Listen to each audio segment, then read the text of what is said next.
NASA has announced that the return of Boeing's Starliner capsule to Earth has been indefinitely delayed pending the results of new thruster tests and ongoing analysis of helium leaks that were discovered during its docking with the International Space Station ISS.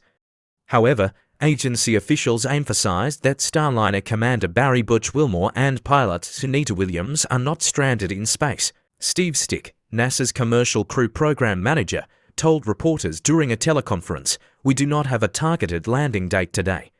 We won't target a specific date until we get through this test." So, essentially completing the test, completing the fault tree, bringing this analysis to the mission management team, and then having a review at the agency level. After that, we'll plan the rest of the return plan. I think we're on a good path. The issue for NASA and Boeing is that the Starliner's service module, which houses the helium lines, thrusters, and other critical systems, is jettisoned before re-entry and burns up in the atmosphere.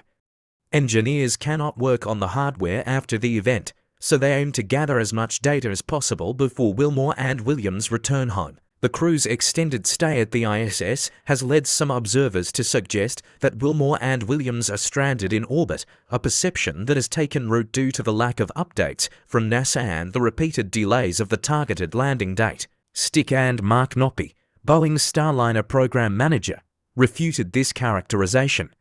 "It's quite painful to read things out there," Knoppe said. "We've actually had a really good test flight ... and it's being judged quite harshly.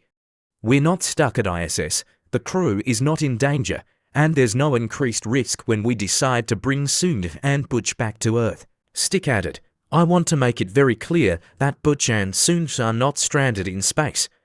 Our plan is to continue to bring them back on Starliner and to get them home at the right time." Starliner launched on June 5th with a known helium leak. For additional leaks developed during the capsule's approach to the ISS, when jets fired rapidly to fine-tune its trajectory. The helium system valves were closed to isolate the system during docking, preventing further leakage.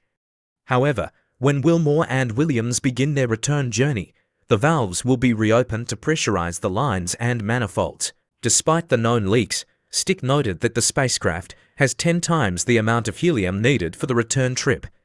However, engineers want to ensure that the leaks do not worsen when the system is repressurized.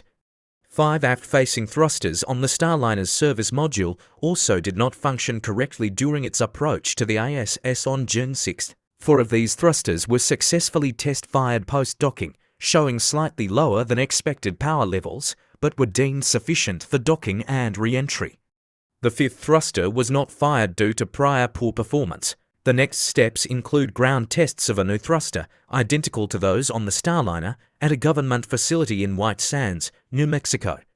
These tests will replicate the orbital firing sequences experienced during the Starliner's rendezvous and docking. Stich explained, "We'll recreate that profile and then put a very aggressive profile on the thruster for the undocking and re-entry phase." Engineers suspect that the thruster malfunctions may have been due to higher than normal temperatures caused by the Starliner's orientation relative to the Sun or the rapid, repeated firing sequences commanded by the flight software, or both. The ground tests, expected to last a few weeks, will provide definitive proof either way. "This will be a real opportunity to look at a thruster just like we do on the ground in space," Stich said. "Once the tests are completed, we'll look at the landing plan." Regarding the perception that the crew is stranded in space, Stich and Knoppe highlighted an incident involving a defunct Russian satellite that experienced a catastrophic event, producing over 100 trackable debris pieces.